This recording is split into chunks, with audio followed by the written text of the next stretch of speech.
সেনাবাহিনীকে 18 সালে কিভাবে বিতর্কিত করা হয়েছে। শেখ হাসিনা সেনাবাহিনীর ঊর্ধ্বতন পদে বিভিন্ন আওয়ামী ফ্যাসিবাদের দশকদারকে বসিয়েছে। সুতরাং তাদেরকে সেনাবাহিনীতে রেখে কোনোভাবেই এই সেনাবাহিনীকে দেশের জনগণের পক্ষে কাজ করানো যাবে না। সুতরাং সেনাপ্রধানকে বলবো, আপনি সেনাবাহিনীর মধ্যে যারা ফ্যাসিবাদের দশর আছে তাদেরকে ওই জিয়াউল আহসানের মতন চাকরিচ্যুত করুন। জনগণের কাছে আপনি তাদের নাম প্রকাশ করুন। নতুবা আপনি যদি চুপ থাকেন, আপনি যদি তাদের বিষয়ে কোনো পদক্ষেপ গ্রহণ না করেন, তাহলে আমরা মনে করব যে আপনি তাদের আশ্রয় প্রশ্রয় দিচ্ছেন। আমরা সবসময় সেনাবাহিনীর প্রতি আমাদের উদারতা, আমাদের শ্রদ্ধা, আমাদের ভক্তি ভালোবাসা ছিল এবং থাকবে। আমার নিজের পরিবারেও সেনাবাহিনীর সদস্য রয়েছে, আমার অসংখ্য আত্মীয় স্বজন সেনাবাহিনীতে রয়েছে। শুধু আমার না, আমাদের প্রত্যেকের পরিবারে সেনাবাহিনীর সদস্য রয়েছে। সেই সেনাবাহিনী কলুষিত হোক, সেনাবাহিনী বিতর্কিত হোক, আমরা তো সেইটা চাইতে পারি না। এই বাহিনী আমাদের বাহিনী, এই বাহিনীকে আমরা পালি, আমরা পুষি, তাদেরকে আমরা বেতন দিই, আমাদের ভ্যাট এবং ট্যাক্সের টাকায় তাদের বেতন দেওয়া হয়। আর সেই বাহিনী ফ্যাসিবাদের পক্ষে অবস্থান নিয়ে, জাতীয় পার্টির পক্ষে অবস্থান নিয়ে আজকে আমাদেরকে হামলা করবে। অনেকে বলছে যে আমরা নাকি জাতীয় পার্টির কার্যালয়ের সামনে গিয়েছি। চ্যালেঞ্জ করে বলতে পারি, নুরুল হক নূর, রাশেদ খান এবং আমাদের শীর্ষ নেতৃবৃন্দরা কেউ জাতীয় পার্টির কার্যালয়ের সামনে যায় নাই। মিথ্যাচার করা হচ্ছে। অনেক গণমাধ্যমে এসেছে গণ অধিকার পরিষদ এবং জাতীয় পার্টির সংঘর্ষ। না, আমাদের সংঘর্ষ হয় নাই। আমরা কার্যালয়ের সামনে অবস্থান করছিলাম, সেখানে সেনাবাহিনী এবং পুলিশ এসে আমাদেরকে রক্তাক্ত করেছে। আজকে নুরুল হক নূর তিনি আশঙ্কামুক্ত নন, তার বিদেশে উন্নত চিকিৎসার জন্য ন্যায় লাগতে পারে। আমরা সরকারকে বলবো, নুরুল হক নূর একজন জাতীয় নেতা, তাকে এই ঢাকা মেডিকেলে যদি আপনারা পরিপূর্ণ চিকিৎসা না দিতে পারেন, তাহলে বিদেশে চিকিৎসার ব্যবস্থা করেন। অন্যথায় নুরুল হক নূরের কিছু হলে জ্বলবে আগুন ঘরে ঘরে। দলের পক্ষ থেকে আমরা আলোচনা করে সিদ্ধান্ত নিব।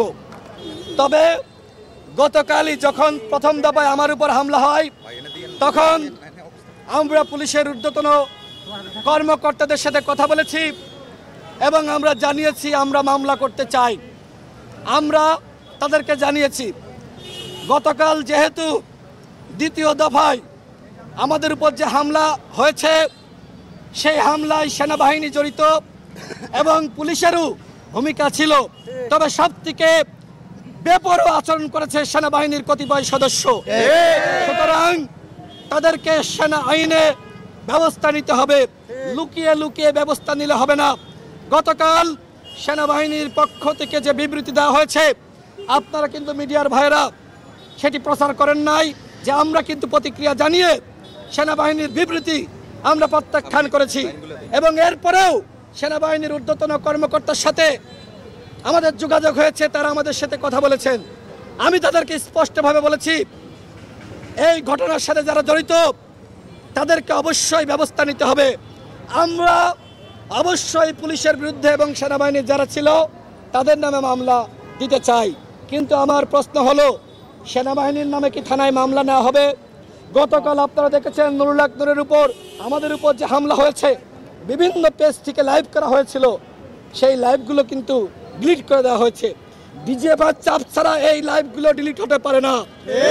আওয়ামী লীগের সময় ডিজিএফআই যেভাবে আয়না ঘর বানিয়েছে, ডিজিএফআই যেভাবে গুম করেছে, যেভাবে নিশিরাতের নির্বাচন করেছে, ডিজিএফআই সদস্যরা যদি মনে করে এখন ডক্টর মোহাম্মদ ইউনূসের আমলে এই গণ অভ্যুত্থানের পরও তারা একই স্টাইলে কাজ করবে, আমরা সেটি মানব না। সর্বশেষ বক্তব্য, আমার কাছে স্পষ্ট তথ্য এসেছে ডিজিএফআইয়ের সাথে জাতীয় পার্টির দেন দরবার চলছে। জাতীয় পার্টিকে ডিজিএফআই আগামীতে বিরোধী দল বানাতে চায়।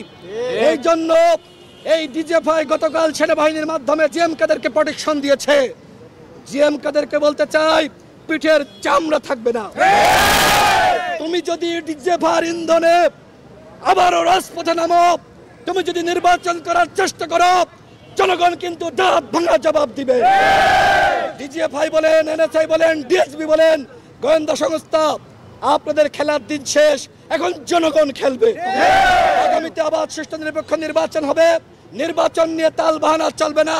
আমরা লক্ষ্য করছি ডিজিএফআই তাল বাহানা করে জাতীয় পার্টিকে বিরোধী দল বানানোর চক্রান্ত করছে। এই চক্রান্ত জনগণ রুখে দিবে। আমি আবারও বলছি, যারা এই হামলায় জড়িত তাদের বিরুদ্ধে সেনাবাহিনীকে ব্যবস্থা নিতে হবে।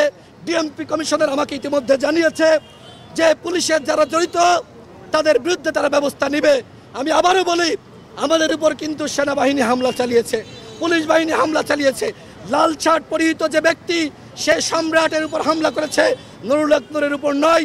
নুরুল হক নূরের উপর সেনাবাহিনীর কতিপয় দুষ্কৃতিকারী তারা হামলা চালিয়েছে।